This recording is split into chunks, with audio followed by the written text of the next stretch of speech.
Zuke, welcome to the High Frequency Podcast. Thanks for being here. Thanks for having me. It's quite exciting having you here, man, because you are the second person on the podcast to be talking to me today about a live set, which I've got ever-growing interest in. And I love the intricacies of it. I love that people do it differently every single time. There's so many methods for it. And I'm sure that's not what the only thing we'll talk about today, but that is something that excites me. So I'm keen to dig into it all. Zook, tell me a bit about yourself, because you are an artist that's been around in the electronic music scene in New Zealand for quite some time. And I do like to get people on this podcast that have a breadth of experience in either production or some kind of niche, or have just been on the scene for a long time, that have some value to offer to the audience that listens to this podcast. And I'm quite keen to know about your history. You know, how did you get started in this whole thing, and how's that kind of got you to where you are today?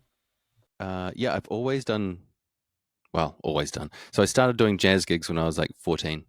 And when I was doing quite a lot of jazz gigs around, age 15 and up. And about 16, I got Fruity Loops 2.5. This is in 2001. And just mucked around on it at home.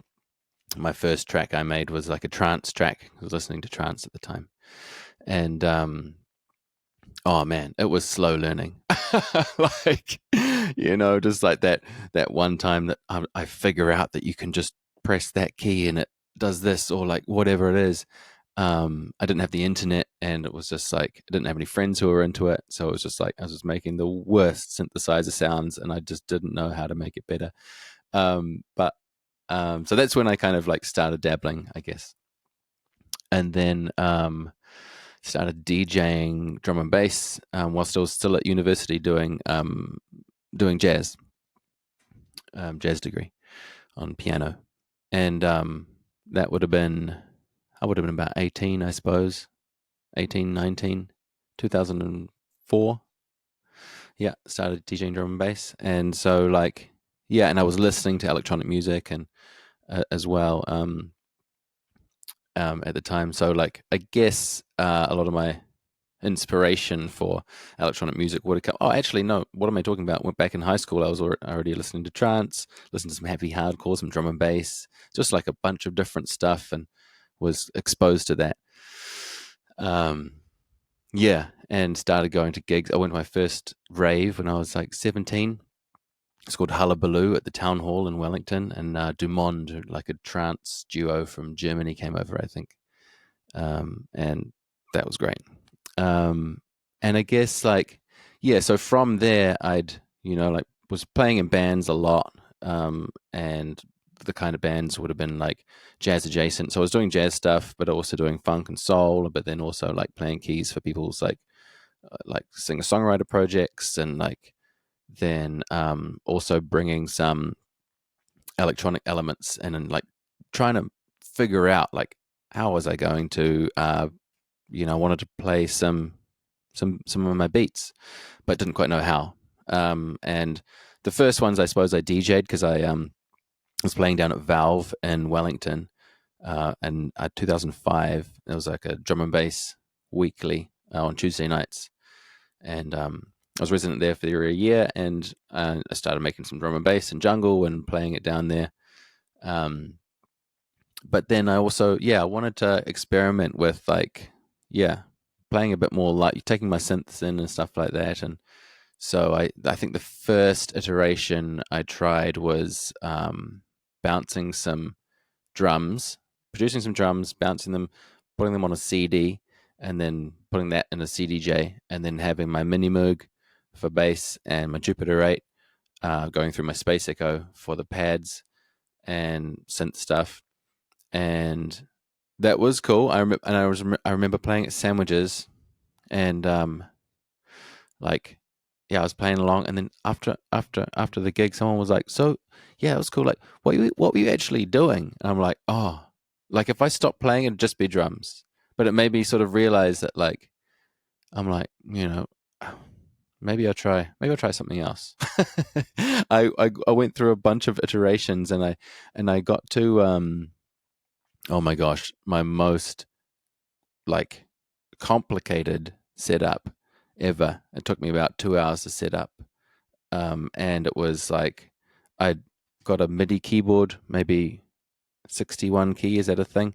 And like I didn't have a looper. I didn't use Ableton Live or anything. I just like put samples together and put them in samplers in Logic, and then I had like one shots, kicks and snares and hats, and then I had like a loop of that put together, so I could like jam it and then hit the loop, um, and have it go.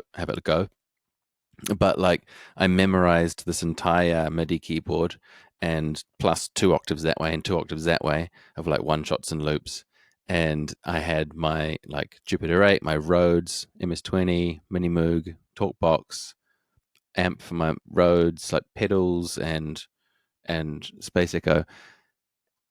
What a ridiculous setup. Like huge. And it was so difficult, to like to to wield it, like getting all the loops right and like all these combinations of keys to like make it work. And I made it really hard for myself because I guess I had that sort of um, a little bit of this feeling that I needed to work for, if I was going to play live, I needed to work for it. And so I really worked for it and with with that setup. Um, but like after doing that a few times, I'm like, man, that's a big setup. And like, you know what? I don't even, I don't even think it's like making the show. It's not making the show any better. Like I could just, and I learned like after that, I was like, fuck, maybe I'll just like bounce out the tracks complete, put them in a sampler, trigger it, play it from start to finish. And if I want to play the mini moog, I can. And I'd have some tunes which I'd sing on or do like a rap on or like play some synth over or whatever. And that actually worked great. And it's like, oh, I don't need to make it really hard for myself. I can just do that. So I did that for a while, playing a bunch of festivals, doing that kind of stuff. Lots of banter as well. I got really into like to have like a little intermission track, and I'd play that, and I'd tell the audience that that was I'd play that when I didn't know what I was going to play next, which was kind of true. Um, and sort of play that, and that'd be my banter track. Really fun. Um, and then yeah, and then come about 2017, I think. I decided to do a thing in my room. I remember like driving back from my mum's place, coming back into town, and like being like, oh, I've got a bunch of tunes. I'd like to perform them, but like, man, like, what do I have to do? Do I have to like sort out a gig somewhere? Do I have to do venue hire? Do I have to do all that kind of stuff? Hire lights and sound guy and all that kind of stuff, sound engineer. And then I was like, why don't I just do it in my room? I mean, like, I've got like I've got all the stuff in there already. Sounds good in there. I make the music in there. Great. So I was like, okay, well, I haven't got a show together, but I think I'll work on the thing that I'm not so good at, which is or not so experienced at, which is getting people to the gig, trying to sell tickets. I could make people interested by telling them the concept, but to turn interested people into ticket buyers, I learned, was another step. And so um, put most of my energy into that. 3 days out from the first gig, I started the music. I was like, the music is probably the easiest part for me because that's like I'm familiar with music, done that so much, and but the ticket selling was another thing, and like so the first one because I mucked up the selling of tickets. Um, I was just learning how to do that. So like the first gig, there were like two people there, and one of them was the partner of the lighting operator. Um, and then the rest all sold out. I mean, like it doesn't take much to sell out because there's only 12 people that can fit in my room at a time. Um, but it was, yeah, that was a great show. I've probably done about 25 of those shows now, I guess. I called it Ed's room because it was my room. And um, we did we put haze in the room and like built built rigging for the lights, and we put strip lights in the piano, and it was beautiful.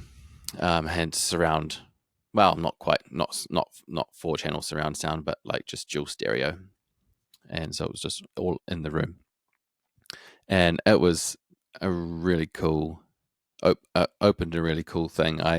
Um, it was a big sort of sound journey, really dynamic, big sort of cinematic start, and then a lot of lushness, and then it would slowly build and have like builds throughout the show. And I guess like I went into that wanting to distort time and space, really, which may sound a little vague, but actually like quite doable. Like distorting time, all you have to do is do something over and over again until you stop um, thinking about what's next, and start just being in the now. And that might require some breaking through some walls. Be like, what the fuck? Are you going to do something else? Like a wall a ticket? Are you going to play more than this kind of thing? But as long as, of course, the thing you're playing over and over again needs to still sound nice and be, hold people. Be like, yes, this is really nice. But like, as soon as you do that long enough, you've no idea how long it's been. So like, and because I think you just start being really present. And I mean like when I'm reading that, I'm reading really myself. Like I can't know what anyone else is feeling, and projecting through others is just like a terrible idea because you can easily project your own fears through other people, and then um and what I learned through doing those was like it's okay to um to have like fear projections, but just as long as you don't change, as long as I don't change what I'm doing and what my plan is, as long as I don't let the fear change it, then it's okay. Because as soon as it changes it, I fucked it up. Like the flow is like, yeah, impeded. Um, so yeah, that's just the time part done, and then the space is really just like it goes really dark in the room, and we have like low lights and stuff, so you can't really see really see the room anymore. You're kind of transported to this like hazy sort of reality, and with like the giant reverbs and like delays and stuff, so it's really sounding really expensive, and so that's what I mean, I guess, by distorting space as well. So um, that's a really cool show. Let me see. Lost my train of thought just for a second. And yeah, and during that, what I'd use my sampler to trigger like an intro, to play certain like beds or tunes that I'd made for the show. I'd have my piano and going through a reverb, so it would come through the speakers like this dream piano. It's beautiful, and the Rhodes, my MS-20 Mini Moog, and like a bunch of effects and send effects too, so I could send anything to anything. That show like gradually grew in terms of equipment and what I was able to do as my equipment grew. So when I got into modular, I started to incorporate that as well. Shall I carry on with this? Yep. Yeah, keep going. It's a beautiful story. I love it. Great. I'll carry on. Um, and Yeah, so I think the first time I used my modular in Ed's room would have been, oh, I used the record player as well. That was really fun. So I've got this record called Man's Incredible Journey to the Moon. And so I just like put that on and wire it into the desk and send it to like a single delay, single analog delay. So it'd be like that slapback sort of, like you're in a stadium or something, and you get one repeat, you get one echo, and so it sounds quite epic like that. And just put it on somewhere. It doesn't really matter. It's either like Neil Armstrong talking or like the narrator, and it's all cool. So like just drop it needle on the record somewhere and be playing sort of ambient sort of stuff, and it just adds great ambience. but yeah, adding the modular was really fun and really. I spent about 2 weeks before that show just really like deciding on how I was going to use it, because I guess the thing about modular is like, you have all these individual tools like a filter or like a VCA, or basically a volume knob which you can automate, or maybe it's a reverb, or maybe it's a modulation source, or a granular audio processor, or whatever it is. And they're all just there, and you're like, okay, well, what do I want to control what, and how do I want to use this? And so I still have the tape on the thing, actually, so from that show. Oh yeah, looks like I was running like, yeah, like sort of three different machines in the one machine. And one of them, a granular audio processor, I rigged up to the desk, so anything I played, I could send to this thing and create this. Maybe I wanted, let's play one note or an octave or something on the Rhodes, just a little bit, and then press freeze on beads. It's called Mutable Instruments Beads. It's the module that got me into Eurorack, and then that would just, I'd have it just trigger around this, or the audio buffer, so it would just be like this kind of random scattering of the note, to just holding this bit of atmosphere, I guess. Really useful. And then I also had a couple of synth voices, which I would sequence with the KeyStep Pro, which has like four voices, so I can set up, up to like four sequences in this thing, and each voice has, you can cycle through different sequences. Quite a useful sort of situation. But yeah, with the modular, I worked on how I was going to route it, but then not only that, but also how I was going to route it in a way where I could actually still like operate it, because the wires get like all over the place. So I wired it up and played with it for a while, and then I was like, it's a bit hard to like. I think I should rearrange it a little bit. So I took a photo, took all the wires out, rearranged the modules into different places, to places that made a bit more sense, ones that next to each other that were plugged into each other, and rewired it and made sure to thread the wires through, so it revealed the faces of certain modules that I needed to reach into. And yeah, and I left it like that for like 2 weeks, which was cool, because like normally I use it as a sound design tool, where I plug it in, and it might stay plugged in for that session really, and I'll record what I've got, and then I'll pull it all out, and reset it. But it was quite cool to have it as an instrument for a couple of weeks, and then I really, like, then that filter was for that thing for 2 weeks, and this knob controlled the length of the envelope on this filter and whatever it was. So it was, yeah, that was really fun to get used to it as a unit.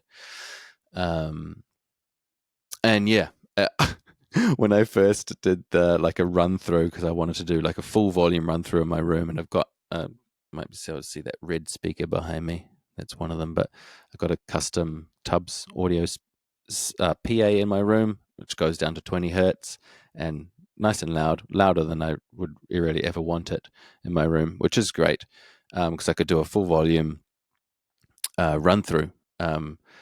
And when I first did that, I I had this set of sequences that would go with a modular and sort of build and start layering. And I would also, that's right, I was also controlling this sort of separate sequencer, the Korg SQ1, which was controlling my MS-20. So I'd have these things all weaving in and out each other, and that was very fun. And it's like, oh my gosh. And then I think I played that for about 40 minutes. And then I looked at the time, I was like, oh my God, that was supposed to be an intro. But it was so easy to get like lost in this whole, in these layers of, yeah. These beautiful layers. Um, yeah, really cool. And that was, I think that was the last Ed's room that I've done. Yeah, that's the last one. I'll do it again, and I really want to. I've been wanting to take it to theaters for a few years. Just waiting for the right time for that. But I'd like to set up a lounge on stage and maybe even have people on bead bags on stage if maybe let's see. But I'd love to do that again. It feels like, from the feedback that I've got and from the way that people talk about it, it feels like the most sort of uh, affecting kind of show or that I've put together.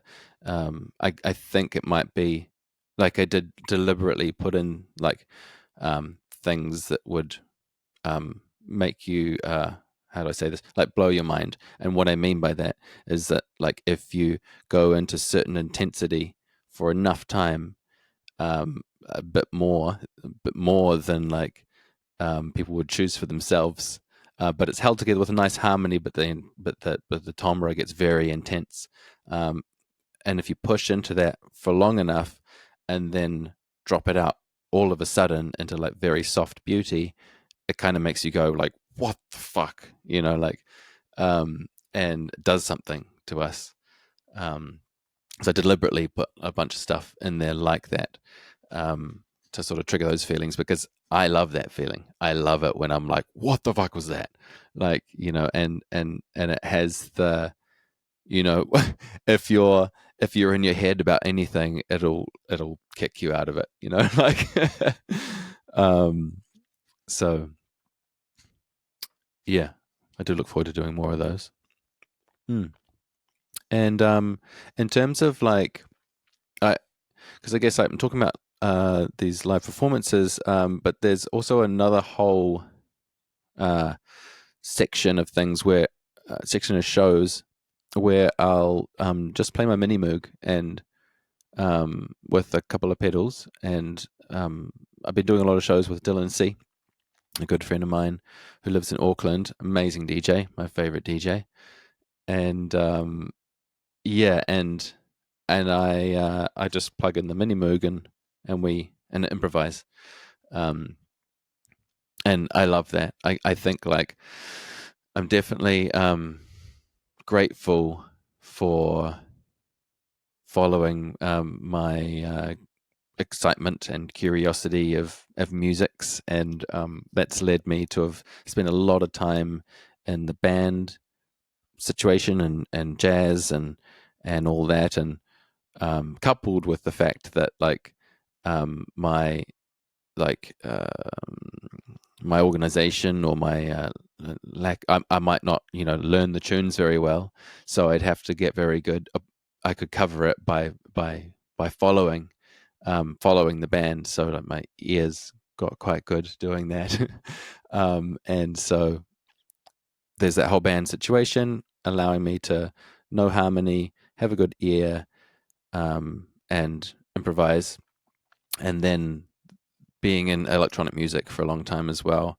So sort of like, learning the language of different genres, which has been a really nice sort of intersect to like bring in the mini moog and improvise with, a house set or like a bass set or eclectic sort of things. And Dylan's taste, we have a big taste crossover, and he also likes really a lot of tunes with a lot of space, tunes with a lot of like nice progression in them. So like it really lends itself to having enough space to to um, to add elements. I might add elements which really sit back and just like sort of sound like part of the tune, and then occasionally step forward and do a solo, a little just like a spotlight moment, and then like sit back again just to give the set some more shape. Um, but that's a really nice duo. It's a real cute one actually, because like he's my favorite DJ, I'm his favorite musician, and we're just like on the same mission, and yeah, there's a lot of trust on stage between us. And would I remember being at Ponderosa Ranch, and he just did some amazing mix, and I'm just like, Dylan, you are so good at DJing. And he's like, thanks, man. Like, but just it's really nice to sort of like have that mutual appreciation, um, because like, yeah, we don't have to like, you know, uh, I don't have to be like, oh, will Dylan like what I'm about to do? Because as soon as you're auditing ideas, it puts a break in the flow of idea to.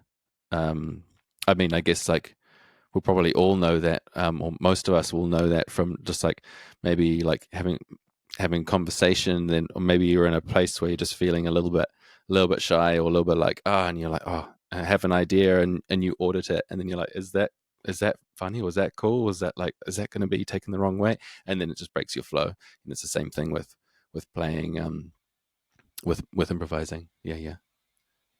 Um, Ed, there is so many things that I want to dive into there. There's just so much content that I just want to ask so many questions on.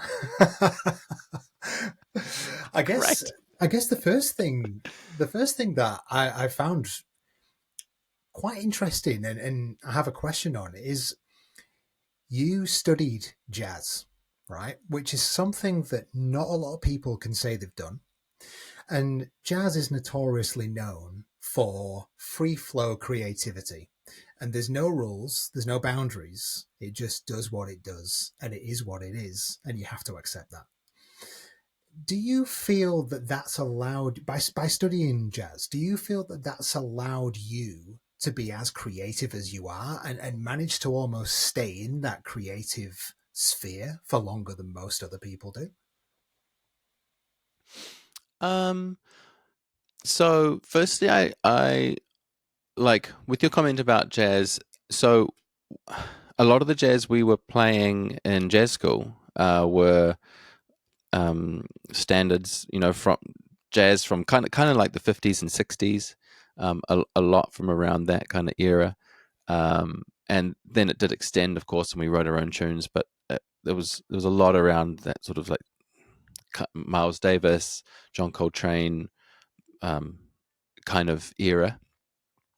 Um, and I guess like those tunes, a lot of them, a lot of the tunes we played were like old show tunes, which jazz standards, old show tunes, which have been then used as vehicles for improvisation. So they'll have a chord sequence and a melody, and so at its basic form, you'll play the chord sequence and the melody to start with, and that'll have its own form, and then after you've stated the melody, then you'll open up for solos. So you're like, okay, cool. Maybe there'll be a saxophone solo first, and that'll just be taken, like often decided at the time, especially in small group situations where there's a lot of flexibility, and the saxophone player will just jump in and be like, cool, it's a saxophone solo. And so my job as a sort of rhythmic and harmonic player on the keys is to is to support that solo um, in the rhythm section. And so, but we play through the chord sequence. So like we're still following the chord sequence, and they go through that form as many times as they want, and then they close their solo.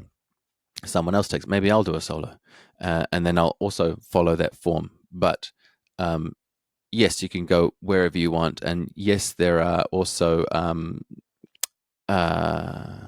there are also jazz forms which are more free form, and might be completely improvised.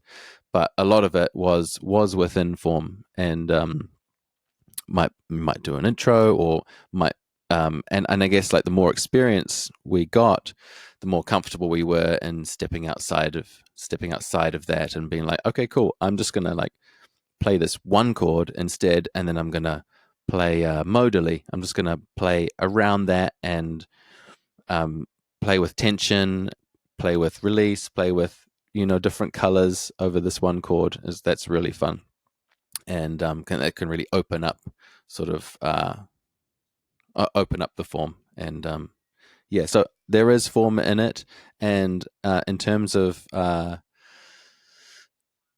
friend of mine recently said to me, she said, like, you've always been so good at just like being like really enjoying making music like all the time. And I hadn't never thought of it like this.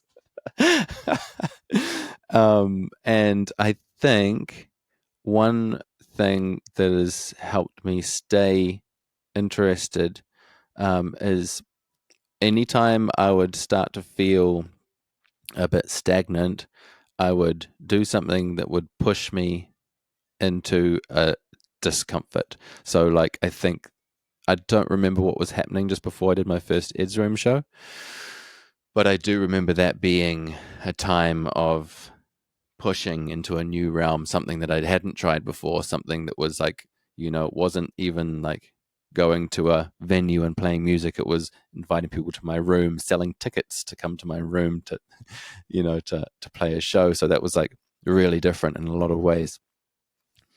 And then in 2018, I began the Zuke project.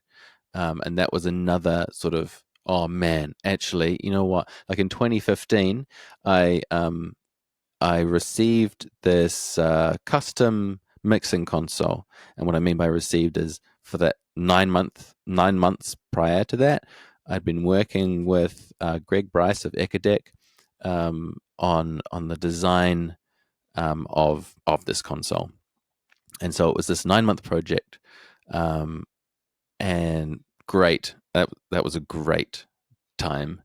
And then we got to I received it, and I'm like, cool, okay. And it was done. And I didn't feel like making music. And I was like, oh no. That's the like most expensive thing I've ever done. And like I'm just not feeling like making music. Like, yes, during that time I, made someone's EP with them, Russo, and I did other stuff and I played gigs, but I just didn't have the fire, enthusiasm to make my own things.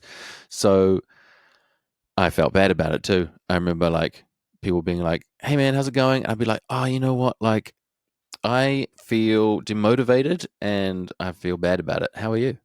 Um, and this lasted for, well, the demotivation to make my own stuff lasted for a year and a half. So quite a long time.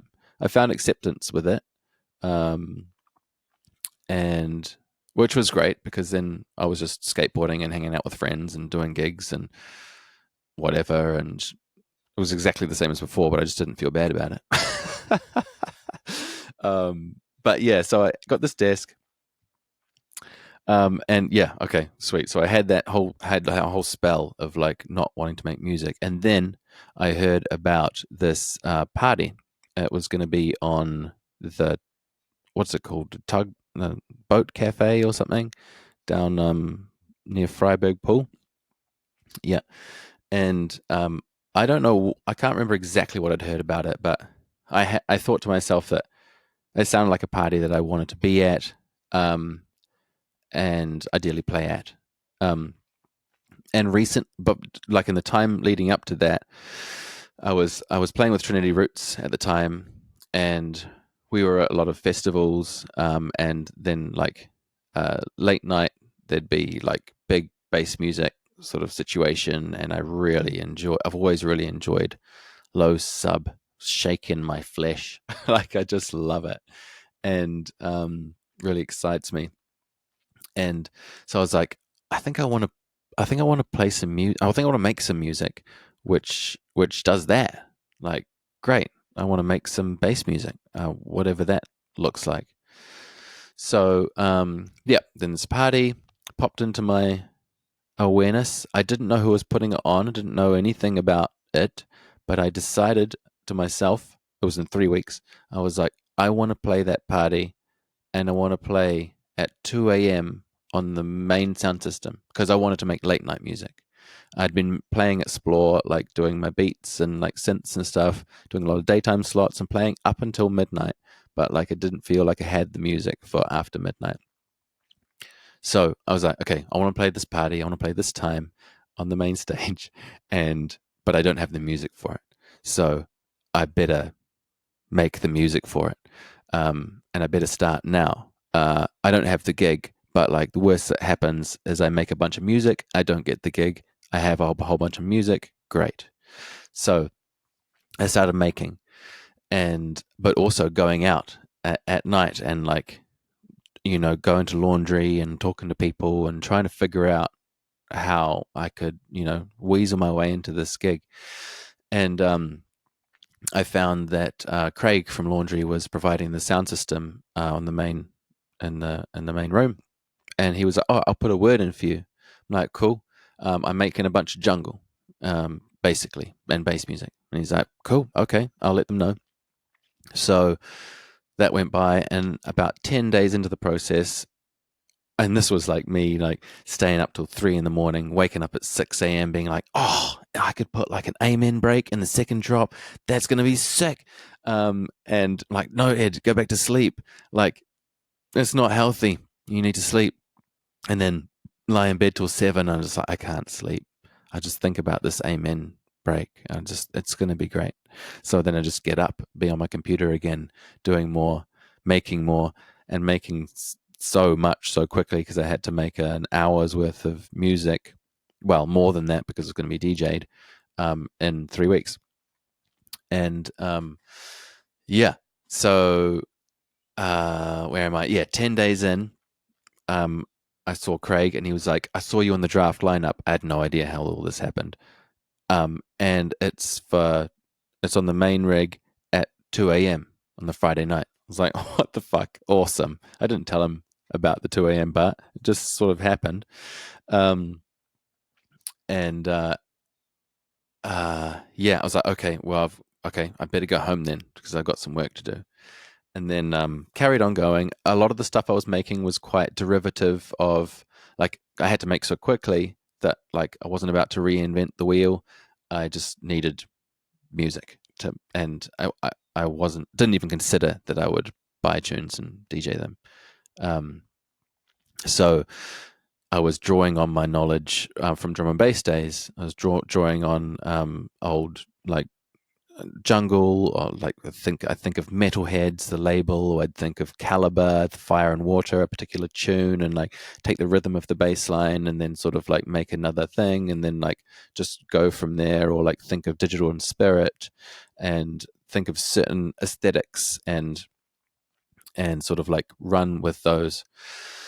And yeah, and then the day came and I finished 6 tracks that day, and then I didn't really know how to use CDJs either, because when I'd been DJing before, I DJed from like maybe 2004, 5, and 6 mainly, and that was drum and bass, and that was all on vinyl.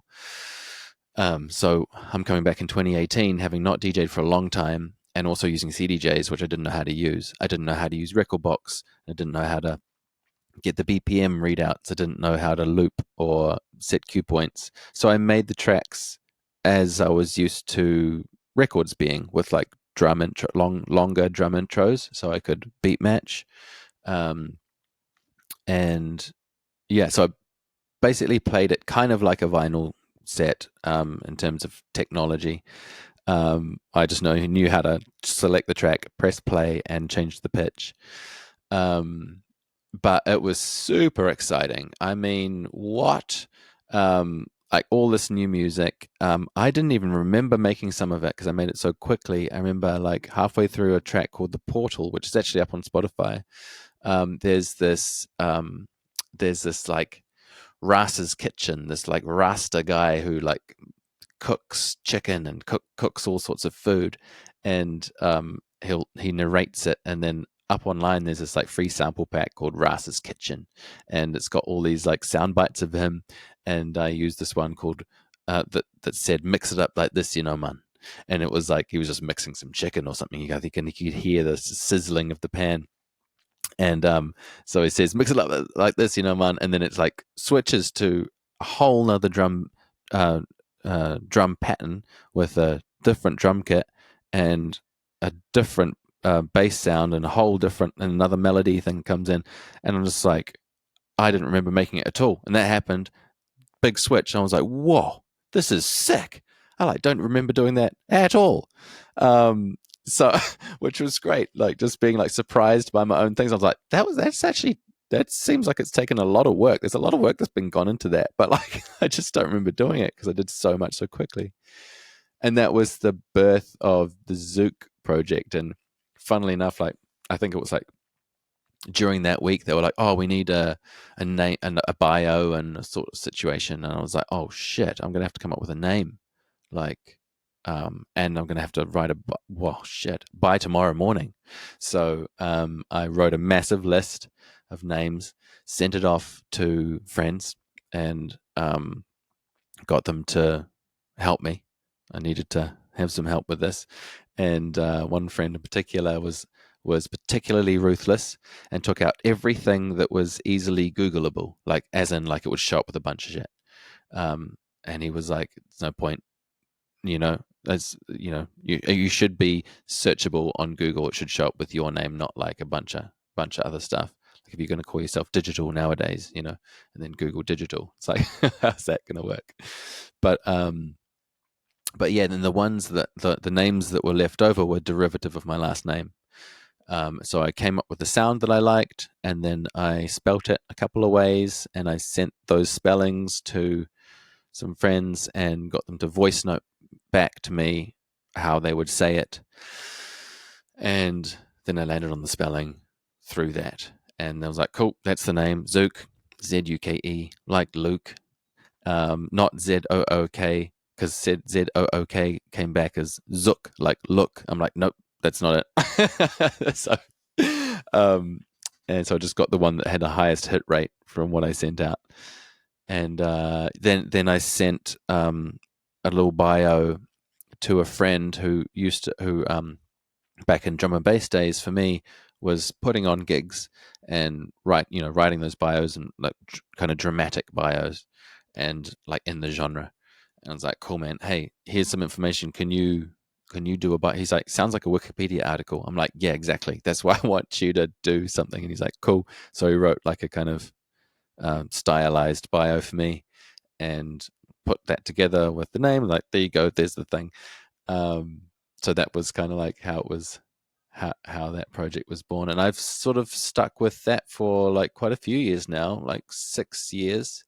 I really enjoy all the, well, there's been a lot to it, I guess, like for me, because I started off making this quite derivative music. I got to play support for Breakage, who was like such a don in drum and bass, makes really classy drum and bass. Like it might be just drums and bass and a weird sound.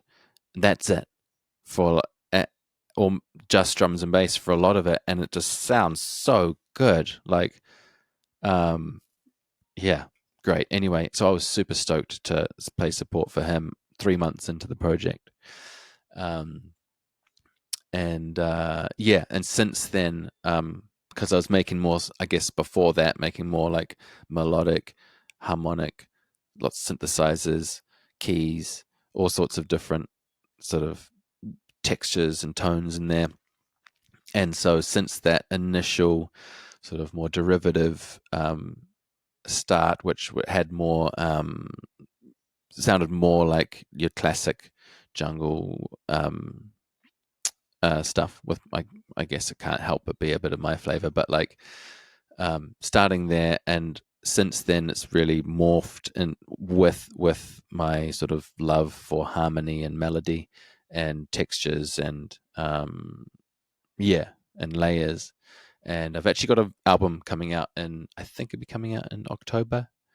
Um, but where I picked all the tunes I picked were sort of kind of in that sort of cosmic realm, kind of like quite dense layers, uh, lots of wizardy ambient bits, It's probably 7 wizardy ambient bits in a 9-track album. And yeah. So yeah, it's morphed since then, and I've been through all sorts of like journey stuff and DJing. I mean, like, because I came at it not wanting to be a DJ, but just play, because that's what I was doing, is always just making music and then figuring out a way to perform it and performing it. But with this stuff, which was very like dance floor sort of stuff, it made sense to me to DJ it as the presentation, because that matched the music. And yeah, so then I think people also mistook me for a DJ because I was using CDJs. So they're like, oh, can you come and play this bar and stuff? And I'm like, I did that as occasionally. I'm like, oh shit, it's not a festival. This is it's quite a different sort of job, like servicing a bar. And I mean, like for a while, I had to play all my tunes because I only had a certain amount. And then I'd be like, fuck, I've got a 2.5 hour gig. I've got to make some more tunes so I can fill 2.5 hours. And then eventually I had like lots, so I can now choose how I want to shape the set a bit more.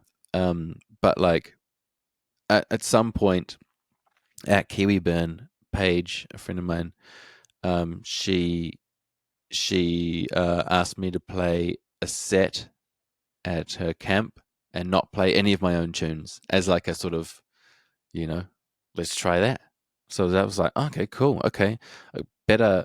I've got lots of tracks on my in my vinyl collection, but I don't really have a digital collection. So it sort of started me buying tracks and put that set together, and that was fun. And then I was like, oh, I can play a few tracks of other people's in my sets, and I started to do that a bit, and like then after a while, that was fun. But then after a while, I started to feel quite hmm, like not good. Kind of okay. I guess like one way this can happen is like I'm playing with Dylan. He's playing a banging track. I'm like, man, this is such a sick track. I can go and buy that track, like which I sometimes did. Be like, I'll buy that track, and then like I'm doing a DJ set, like I can play this track, and I play that track, and I'm like, am I DJing this as well as Dylan? No. I'd rather he was DJing it. And then it was just all too easy to project that onto everyone and be like, damn it, and feel bad about myself. So I have these negative, these sort of negative comparisons coming up. And I guess like one thing I thought that was just my feeling of uniqueness and identity within the medium. And I thought about how I talked to people about it a lot, talked to Dylan about it, talked to Paige about it, and just to try and see out of all this out of conversation, could something come out of it that could sort of like kick something for me in the right direction. And yeah, I figured like, if I'm playing tunes I can buy off the internet, anyone can play these tunes. And how long does it take to sound like me? Like, because notes as a DJ are long. They're like might be like 3 minutes long. That's you're putting a note or chord down, sort of thing. That's a tune, and then the next chord, and the next chord, and they're all about might be about 3 minutes long each. And how long does it take to sound like your flow? Whereas like or at least not sound like it, because what really matters here is just how I feel about it. So how long does it take to feel like I'm given me? And but when I play my own music, it's like every moment I've crafted it. So it's like it feels a lot more centering to me. And when I've talked about the initial feelings of that to some people, they'll be like, "Oh yeah," like they'll say that it's brave of me to play all my own tracks, but I feel the opposite. Like, well, not the opposite, but rather that when I play all my own tracks, that's my unique offering, which feels worthwhile to me. I don't just want to DJ. It's not something that I just want to do for the fun of it. I want to do something which is bringing something unique, because I think having a unique experience um, is a valuable one, because it can open up other thoughts, other perspectives, other ways of being, um, and it's not to say this is it's not about anybody else's journey as a DJ, but just personally my own, and what satisfies me and helps me feel centered. And it was like at the start of this year, because that's happened a couple of times before, and I'm sure it'll happen again. But like um, sometime this earlier this year at Kiwiburn, I was going to be playing at Tangerine Steez at I don't know 11 to 1 on the Friday night, and I was talking to Toby, who runs the Fat Owl sound system, really nice sound system, about this feeling, about this like feeling a bit lost, feeling a bit like unsure, and he was like, and like wanting to be a better DJ. That's how it made me feel. It was like looking up to friends who are DJs, just doing such a good job, and he was like, Ed, you don't need to be a better DJ. You've got production value. Your tunes are sick. Just do that. I was like, wait, so do you think I should like lean in the direction of my own music? He's like, yeah. I'm like, wait, do you mean I should play only my own music? And he's like, yeah. I'm like, great. I can do that. That's what I started off doing in the first place. I think I just got distracted by all these great tunes. It's so easy to get distracted by amazing tunes. And I'm like, oh, this is sick. I want to play that. And it's really fun. But then eventually it sort of catches up on me. And then I'm like, wait, what am I doing? And I feel a bit lost. So since then, I think I've played one tune that's someone else's. That was just in the weekend gone. That was a breakage tune, actually. But yeah, that was really good. And then every show after that, just playing all my own stuff, and I was just coming out of each set just feeling elated and feeling centered, and it's like, yes, that was great. Um, yeah, so nice to be back on the horse, Yeah, but yeah, yeah. also aware that the horse will do weird shit from time to time, and that's just part of it. For sure, man. And look, I completely agree with you. I think it's really important to have your own flavor to whatever you do in this artistry. And if that means for you only playing sets of your own music, then all power to you. And honestly, I think that is what separates you from a lot of other people, because you do play your own music and you do improvise a little bit in certain areas of your live performance, or most of it.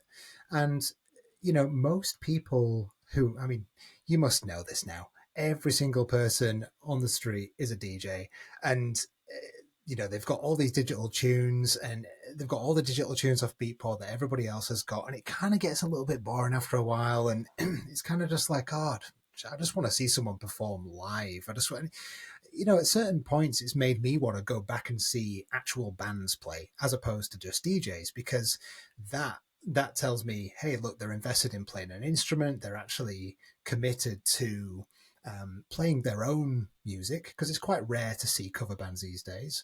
Um, but yeah, it's DJing. The whole DJing thing's such a weird thing that with social media has become so easy to be and so easy to do.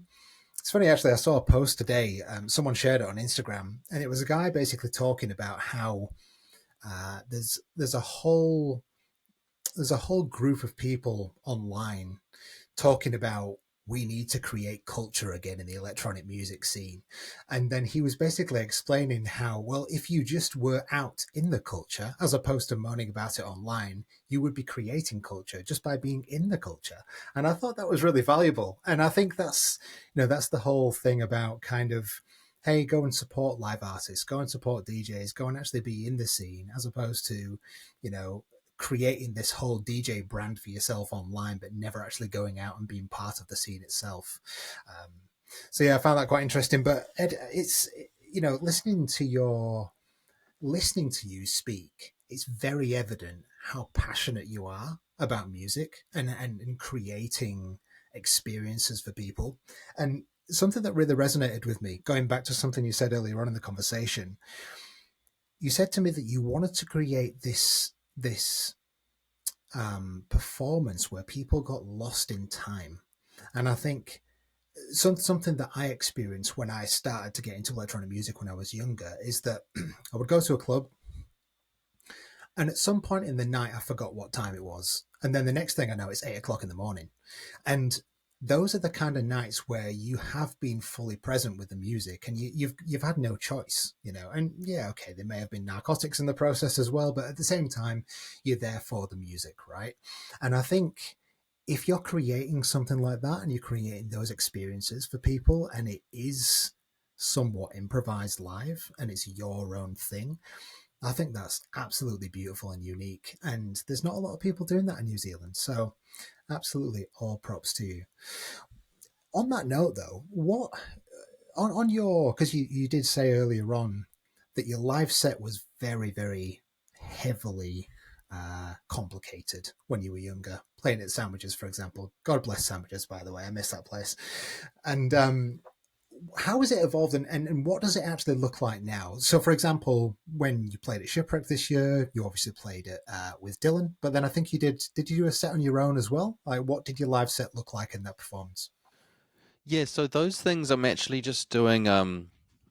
I do a variety of things. I don't really have a set sort of live setup because I just have a bunch of equipment and then just trying to figure out what I want to achieve and what do I think is the most effective way to do that. Um, and depending on also if it's a home show, if it's in Wellington, I'm like, cool. I don't have to really think about. I don't have to downsize. I don't have to consider space like for flying and stuff. Whereas if I'm going to Auckland, I'm like, okay, I can only take a small amount of things. I recently did a show in Auckland. I'll jump back to Shipwreck in a second, but recently did a show in Auckland at El Bruto with Peter Hobbs, and he wants to do shows which are like improvised and without a computer, without CDJs. Um, and for that, I took up what did I take up? My mini Moog, because that just comes with me everywhere, and I can express on that well. And then I also took my Digitact, so I could have like drum sampler sequencer sort of situation. And then I took a little modular rack, which is I just put the mini Moog through, so I could then like do some granular things, some glitchy things. I could add layers in with that for freezing the buffer or whatever, and also a couple of pedals for the mini Moog.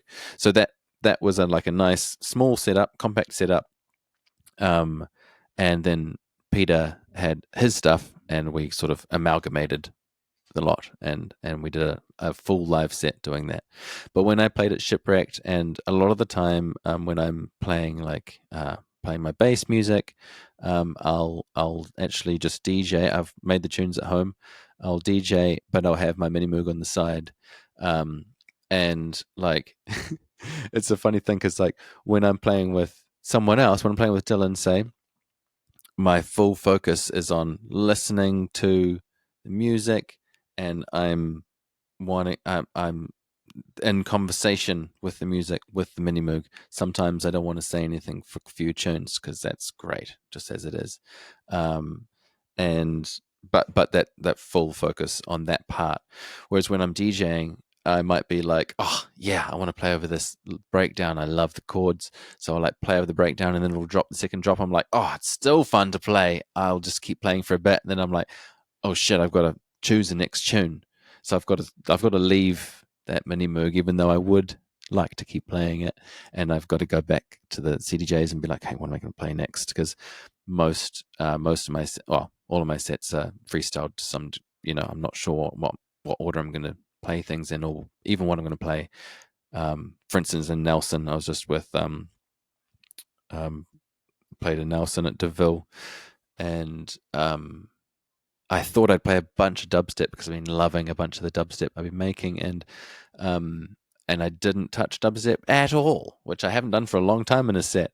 Just stayed in that sort of, in the jungly sort of, um, around a bunch of tempos, but still in the jungly realm, for the whole thing, and that really surprised me, and I really liked being surprised by that.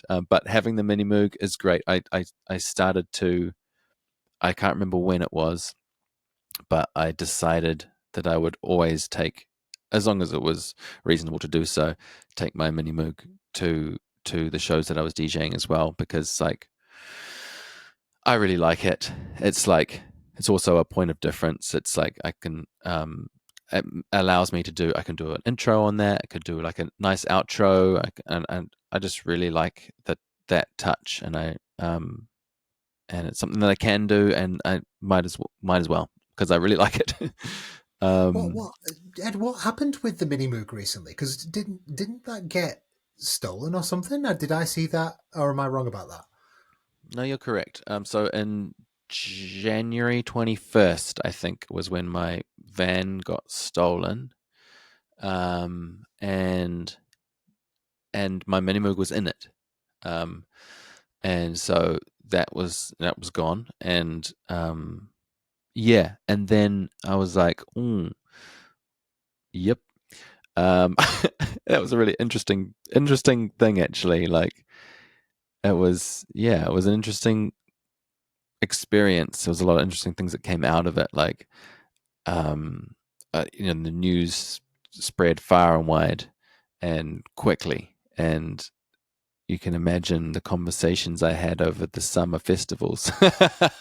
There's so many people asking me about the mini moog, and talking about it, and sometimes they'd be like, like, I'm sorry, like, you must be talking about this all the time. Like, you must have been sick of us talking about it. And I was like, literally, like, this is just part of my life at the moment. It's all good. It's fine.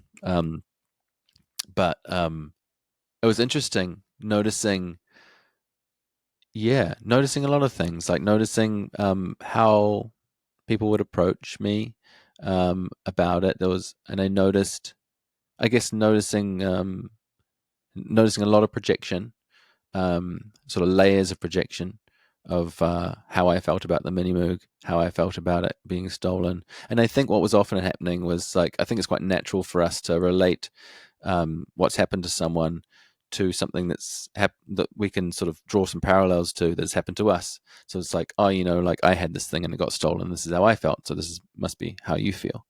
And the odd person would say to me, "Hey, I'm sorry to hear your Minimoo got stolen. How's that been for you?" Which was really refreshing. I always really enjoyed that one, because, like, um, um, not that I, not nothing against the projections. I think it's noticing it so much made me realize just how natural that is to us. To in terms of to empathize with each other. But yeah, I really liked the question, because it really just, like, because it was interesting. Like, I remember, like, you know, like, it was really easy to let the mind go down a path where I was projecting what might be happening to my precious mini moog, and then feeling bad about it. I was like, well, okay, what's happening here? I feel bad about that, but sometimes you feel bad about something, but it's useful to sit in that feeling, because it does something. I'm like, okay, is it useful? What am I feeling bad about? Well, I'm feeling bad about something that I'm making up. Like, I'm totally making up a story. I have no idea where it is or what's happening to it. So by by imagining what might be happening to it and then feeling bad about it, I'm just making up a story that I don't like, and then feeling shit about it. That doesn't seem useful at all. So I would reverse my way out of there, and yeah, and then, so if I could spot it going down that path, I'd be like, nope, just don't even think about what might be happening, because you have no idea. So it was like a nice lesson in sort of projecting for myself. And uh, yeah, and I really had no I really had no idea. I had no projection on whether it would come back or not. I didn't want to have like this kind of like, I had a lot of people say it's coming back to you. Like I know it's coming back to you. I just have feel it in my bones, and I'd say like, okay, great, like great that you feel that. That must feel nice. But like I didn't want to do that to myself, because if at some point it had been a certain length of time where I'm like, I feel like maybe I'm wrong and maybe it's not coming back, then I'd have to go through a whole losing grief again. And I'm like, I don't want to do that to myself. I'd rather just stay in like not knowing. It's fine to not know. But also, similarly, I don't feel like it's not coming back. Like, I just didn't have a clue. And then eventually it came back. 3 months after it was taken, I because I put it up on Facebook Marketplace as stolen, with a picture of it, and had someone get in touch with me, and then through that I ended up getting it back. I'll spare the details, but I got it back, and it's been really nice. So I borrowed a reissue Mini Moog, which was 2016 Mini Moog reissue, and I thought that I might get a replacement. I might get one of those to replace mine. But then upon playing it and recording with it, I just didn't connect with it in the same way. The tone wasn't quite as. There's something about it when I recorded it.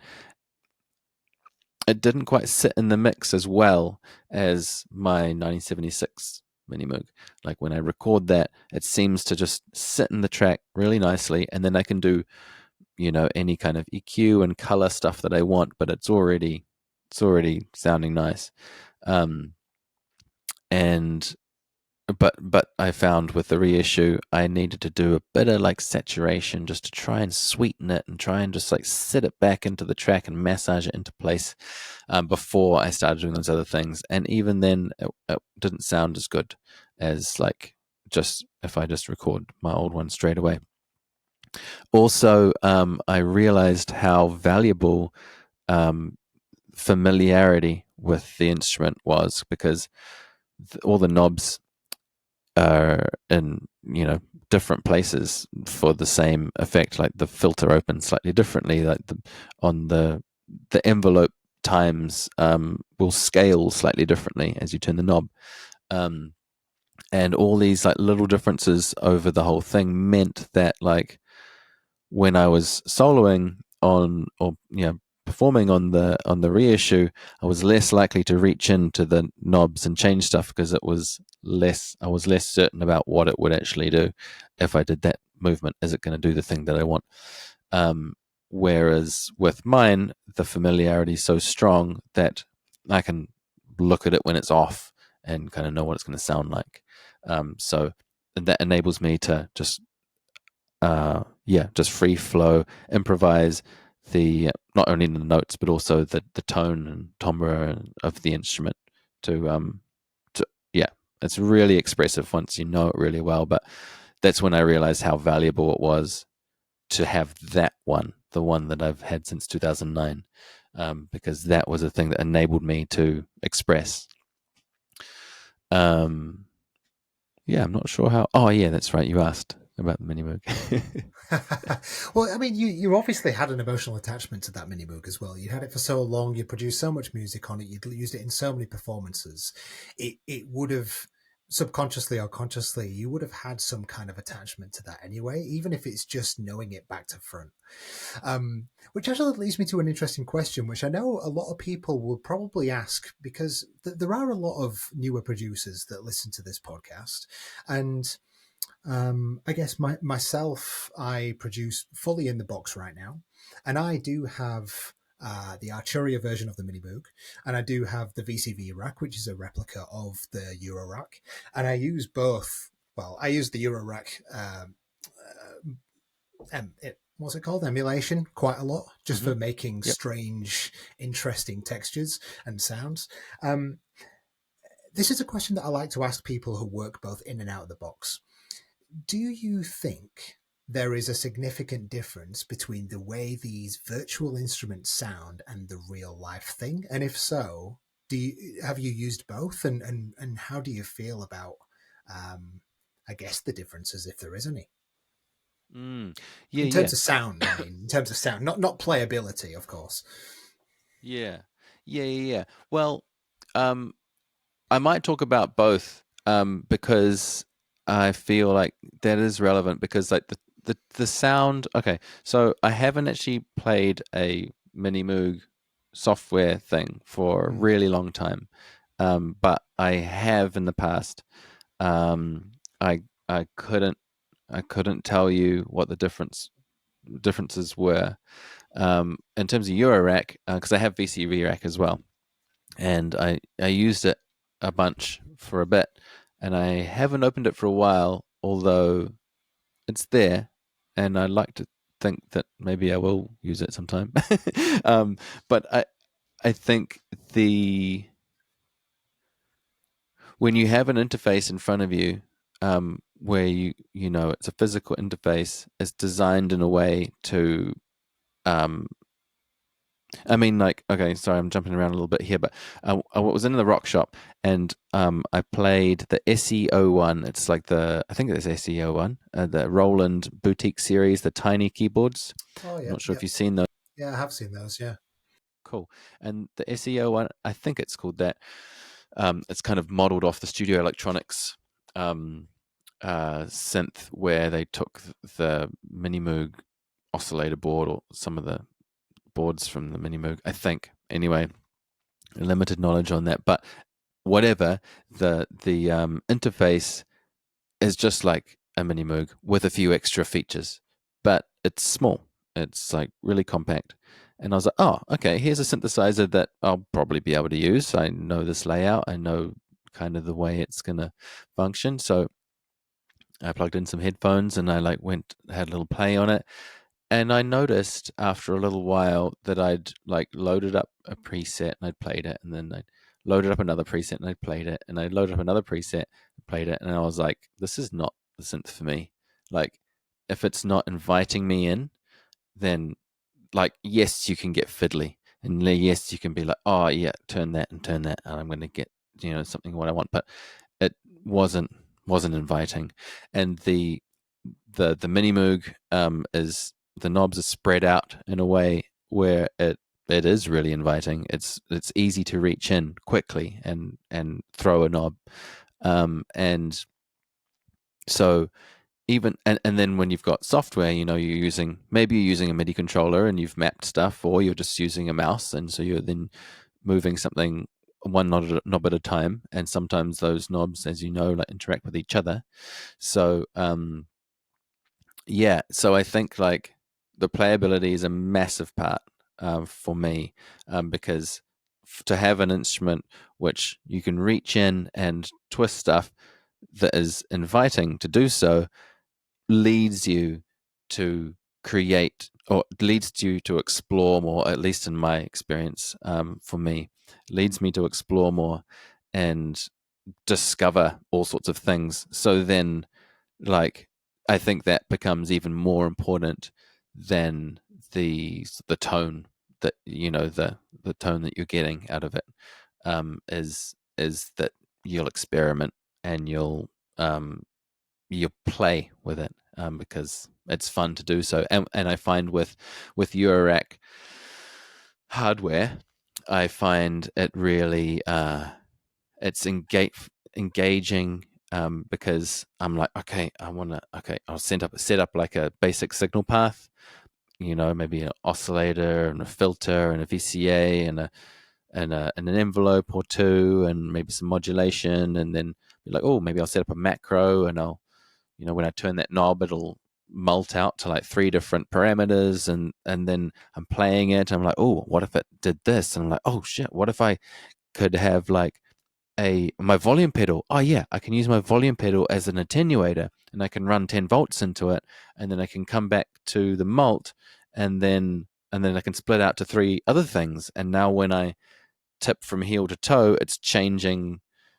So I'm creating the instrument and playing it and having ideas, and it can take a long time. for me to do that. Like one night, I think I spent 8 hours mostly just making an instrument and playing around with it.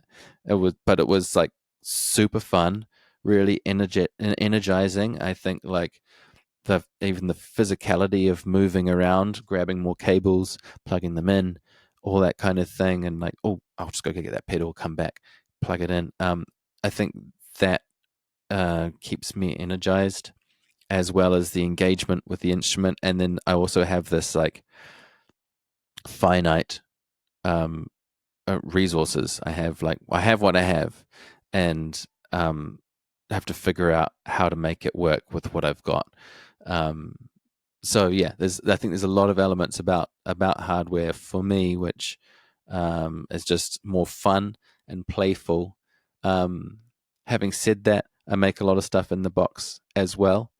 And there's the occasional moment where I'm like just so in the box, and I'm like, oh, I'd kind of like to, I kind of like to put these drums through databender, but I don't know if I can be bothered setting up a bus and then like wiring it in, and then like a return channel, and then, but when I do it, which is most of the time, I don't often get this. Is probably when I'm just feeling lazy, um, but it's always exciting to and to get this. Yeah, it's always exciting. I was just going to say, sorry to jump in, but I was just going to say it's definitely something that I think plagues a lot of producers' minds who have, let's say, limited time to spend in the studio. I, for one, am one of those people.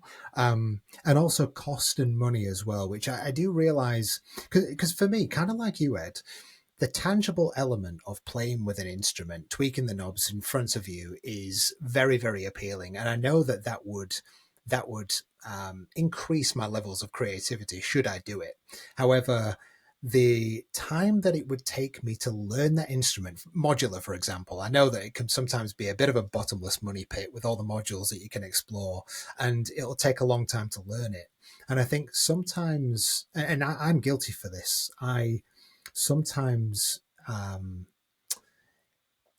lack the patience to learn it fully to get what I want out of that instrument. And I've experienced this with other hardware tools as well.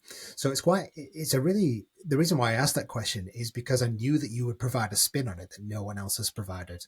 And the spin that you've said is what I'm hearing is basically, even if they both sounded the same, both software and hardware, one for you limits your creativity to a degree and the other increases it. And that's more important. I suppose that's what I'm hearing. Hmm. Yeah, I guess it's like, yeah. I had another thought. I wonder if I can just grab hold of it. Um, oh yeah, knowing the things, learning the things, learning the equipment. Yeah. So, oh man, like there are a couple of things around which, like the Key Step Pro, for instance, that has a bunch of functionality in there which I don't know, and when I don't feel like I'm all over something and inside it, then it I it's not. There's a feeling. There's a little bit of a wall where I know it can do a lot of things, but I'm just not quite sure how. And but like with the modular stuff, I don't know why, but like I've just been in the manuals, and I've like it's exciting to me. I'm just like, what does that do? What does that do? And I'll like get to know it pretty well. Apart from Platts has so many modes that like I started to try and learn them, and then I was just like, oh, nah. I think it did. None of them were sticking for me, so I just kind of like I flick through and I turn knobs, and but like something like beads or data bender, they have you know quite a bit of functionality in them, and or modes, and like how behavior shifts when you do certain things, sometimes with the whole module. And so yeah, and I really like learning all about that, because like it's so enabling. It's like, okay, cool, like I know how to get what I want, or like I know how to introduce randomness into a certain element of it whilst having control of another side of it, and it's so cool because then it's just really opens the doors to like um to what you can get out of something. And I think like often when you start off with a piece of equipment, I find I'll use it in a way which sounds like the equipment. It'll sound like other people using that piece of equipment, um, because it's like the top layer of it. It's like how you know, what it presents to you first, and as you learn it, you can um, learn to implement it in different ways that is like more your flavor whilst using it. Um, yeah, and yeah, it's super fun. I really enjoy that. I've always loved complexity, um, and I think actually now I'm talking about it, I think something like in the KeyStep Pro and to some extent the Digitact, there's like that sort of menu element and like uh, lots of different sort of modes, which are I really like it when it's kind of like one knob per function. That's really nice. It's not always like that in the modular, but like it can be close to it.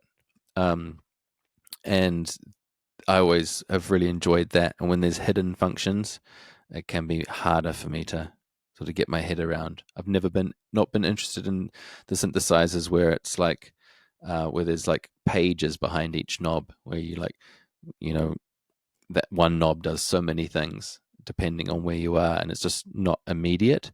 And I really like the immediacy of something like the Minimoog, or I guess like the subsequent 37 or something by Moog.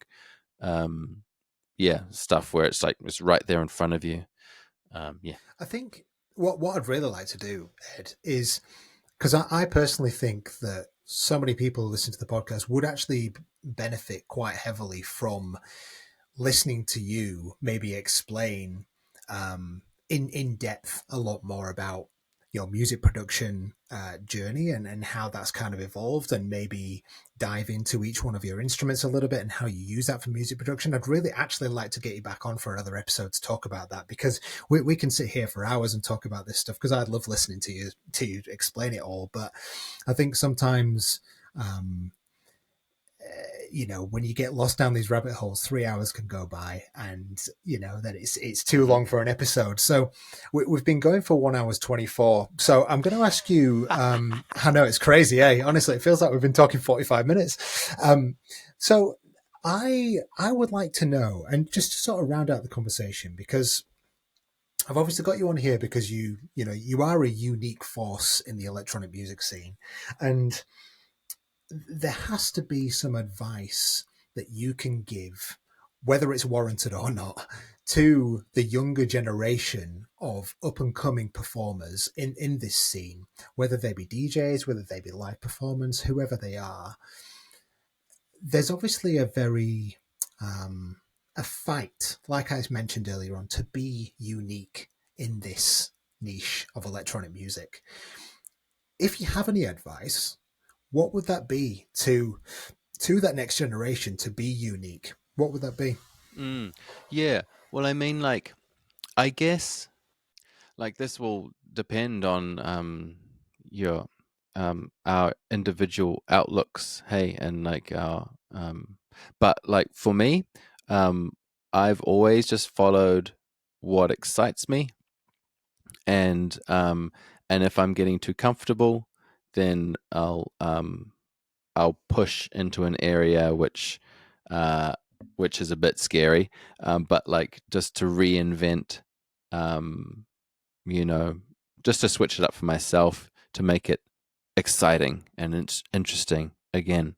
And I guess like to be unique, to be unique. I just find it really interesting that you did the, you've done this whole something that I've never heard of anyone do before. You did the bedroom set. You did the room performance, and you sold tickets to I think that is an amazing idea. And why no one else has done that before, I have no idea. But I just think that's incredible how you came up with that. It's such a simple thing, but yet it's so unique to you. And you know there has to be a catalyst sometimes for us to do these things. But I love that you seek discomfort. I think that's really important. Something that I think people don't do often enough. Hmm. Yeah, I mean, like, I guess, like, okay, so I got myself a custom sound system, and that's not super cheap. And like, am I going to make my money back on that? Absolutely not.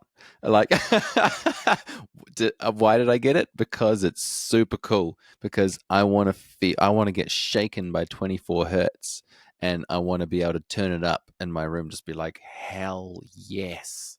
Like, um, and it wasn't like, you know, I had this money lying around. I actually, um, I wrote a list back in the day before I had equipment, of dream equipment, and on it was a Mini Moog, and on it was a Jupiter 8, and on it was MS-20 and Space Echo and all this shit. And we just didn't think about what was realistic.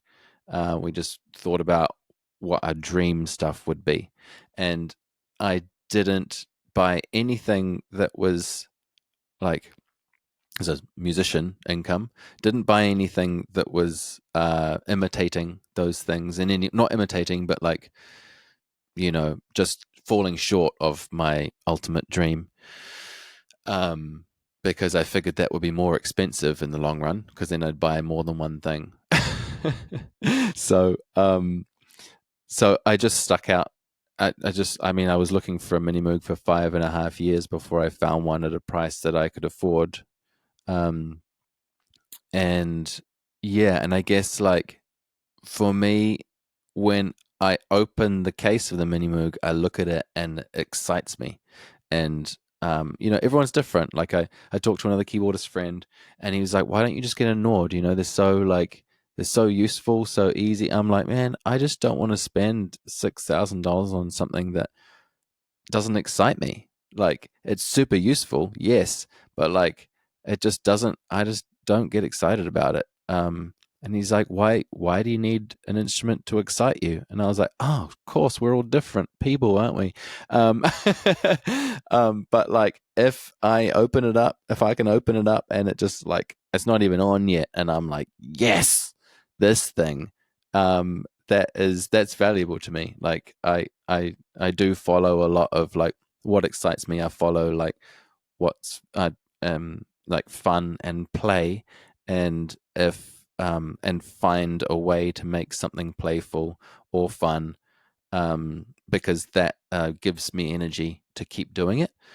So yeah, it creates a sort of like feedback loop.